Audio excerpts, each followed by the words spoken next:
Commercial is a whole different ballgame. You usually talk about trade dress improvements when you're talking about commercial, when, especially in a retail situation, if it's a big retailer and they have a property and it is operated in a certain way and it looks a certain way and it's laid out a certain way and the dock doors are a certain way, then if a new retail operator comes in, they're going to make significant changes to all of the above because their trade dress is just going to be different than what the old retailer was doing.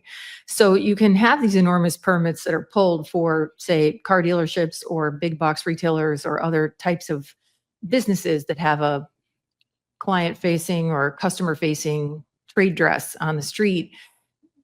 But that doesn't necessarily mean that the assessed value should be increased in a way that is commensurate with the permit that was pulled.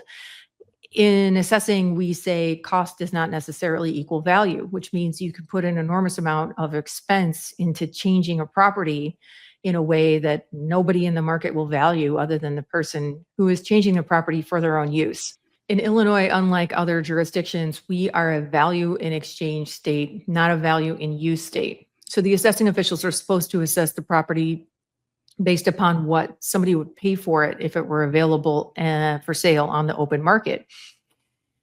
In the case of improvements that are done to commercial properties, many times those improvements are extremely specific to the user that is making the improvement. And the market, in a broad sense, is not going to value those changes. So therefore, cost does not equal value in the case of a lot of commercial improvements.